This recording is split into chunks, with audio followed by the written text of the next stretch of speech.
Dawn of War is a strategy game that takes place in the 41st millennium. This is a galaxy where humans and a whole series of alien races are fighting basically a war that's been going on for thousands and thousands of years. And you know, what's really interesting to me about Dawn of War and the story we want to tell in there is like, how are you a hero in the midst of this type of giant, endless war? The Eldar are this really interesting faction. They're a species that's been around since the dawn of time. Essentially, they used to run the galaxy. That led them to decadence and essentially led their empire to fall. The Eldar that survive to the present are the ones who stepped away from that corrupt society and are following a sort of warrior path. They have this whole tragic edge, and then they have this whole highly arrogant edge. Together they shall achieve righteous victory. The Orcs are this great lunatic horde that we get to play with. They're much wilder than the very controlled Eldar and the very regimented Space Marines. They absolutely are funny when you're outside the settings. But in the setting, if you're standing in front of an Orc, they are terrifying. They're these homicidal monsters who are going to rip your head off and laugh at your corpse. Yeah!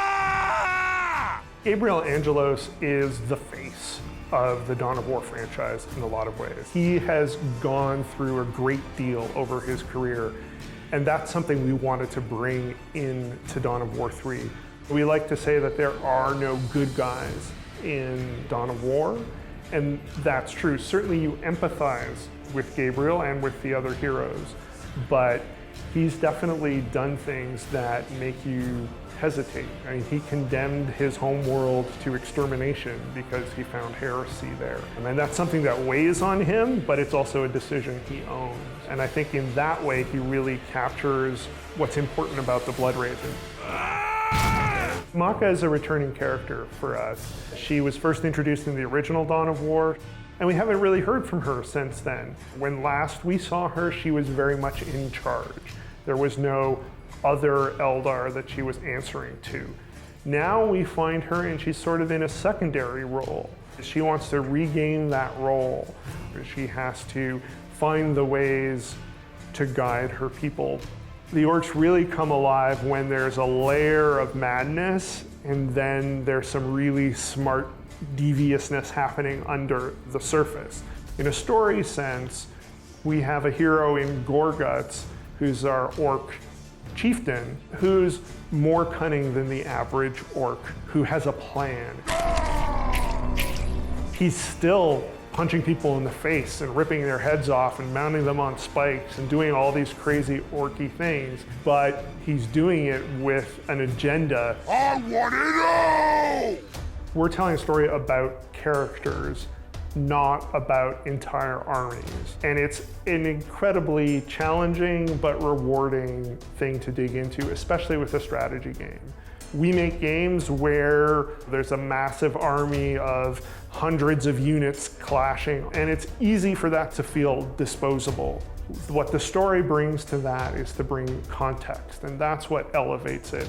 But then there's also how we create an environment where it feels like there's a context and a rationale, and that's where things like all the audio barks for all the characters and hearing the Space Marines call out to the Emperor, that just creates a whole tenor to how this universe works, how combat feels. That's our whole setting. The animatics have a very sort of tapestry-like quality. The atmosphere was a huge, huge thing for me. I love the idea of conveying that sense of mist and fog, and I like to imagine that in the 41st millennium, with the kind of weapons that we're talking about that are so fantastic and so powerful, you're going to be dealing with almost this constant haze and this constant sense of never really being able to see everything in focus at any one time, because there's just so many layers of dust and atmosphere that are blocking things off. The animatics capture that so marvelously. Those cinematics really allowed us to emphasize those things as important and create some key emotional images that then resonate through the rest of the game. There's tons of amazing things that happen in the cinematics. Killicans get destroyed, and meteors fall from the sky, and Thunderhawks disgorge Space Marines onto a bunch of Orcs. There's just so many layers of dust and atmosphere that are blocking things off. The animatics capture that so marvelously.